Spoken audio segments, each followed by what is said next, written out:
bridge of two worlds. In a small village in Kenya, there lived a boy named Kofi.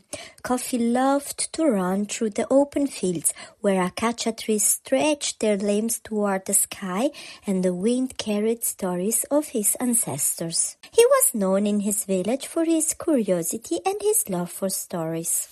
One day, Kofi's father came home with news that would change his life. A Japanese family had moved into the nearby city for the father's business, and Kofi's father, a respected community leader, had invited them to visit the village. Kofi was excited and nervous, wondering what people from such a distant place would be like. A week later, the family arrived. Along with them was a boy about Kofi's age named Riku. Unlike Kofi, Riku was quiet and with black hair knitted cut, and a calmness Kofi found mysterious. Kofi greeted him with a wide smile. "Welcome to our village," he said in Swahili, which was then translated by his father. Riku smiled shyly in return, feeling both excited and unsure in this new world. Over the next few days, Kofi and Riku began to spend time together. At first, the language barrier seemed like a challenge, but the universal language of play bridged the gap. Kofi showed Riku how to make toys from sticks and stones, just as he had learned from his friends. Riku, in return, showed Kofi how to fold paper into cranes and samurai helmets, introducing him to the ancient Japanese art of origami.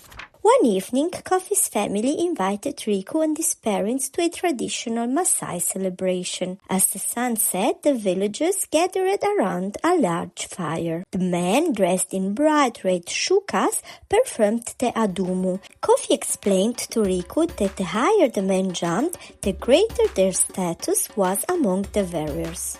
Riku was fascinated. He watched the men leap into the air with such grace and power, their movements in rhythm with the beat of the drums. Riku and Kofi jumped together, laughing, their feet leaving the ground, and in that moment they felt connected to something larger than themselves. A few days later, Riku invited Kofi and his family to their home for a Japanese tea ceremony. Kofi had never experienced anything like it before. Riku's father explained how the ceremony was not just about drinking tea, but about mindfulness and respect for the moment. As Kofi sipped the tea, he felt the warmth spread through him, not just from the drink, but from the care with which it was made. Riku explained that in Japan, moments like this were about harmony, respect, and tranquility. Kofi nodded, understanding that, in his village too, respect for others and nature was at the heart of their tradition. As the weeks passed, Kofi and Riku grew closer, despite their different backgrounds. They exchanged stories of their homes. Kofi spoke about the animals on the savannah, the lions and elephants that roamed free, while Riku told him about Japan's mountains, cherry blossoms, and the quiet beauty of the temples. Though their words were few, their friendship spoke volumes. They had learned from each other not only about traditions, but about the value of understanding and respect.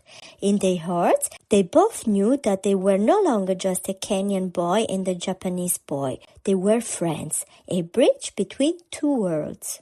And even though Riku's family would eventually return to Japan, Kofi and Riku knew their friendship would last forever. They understood that tradition may come from different lands, but the bond of friendship can cross any distance.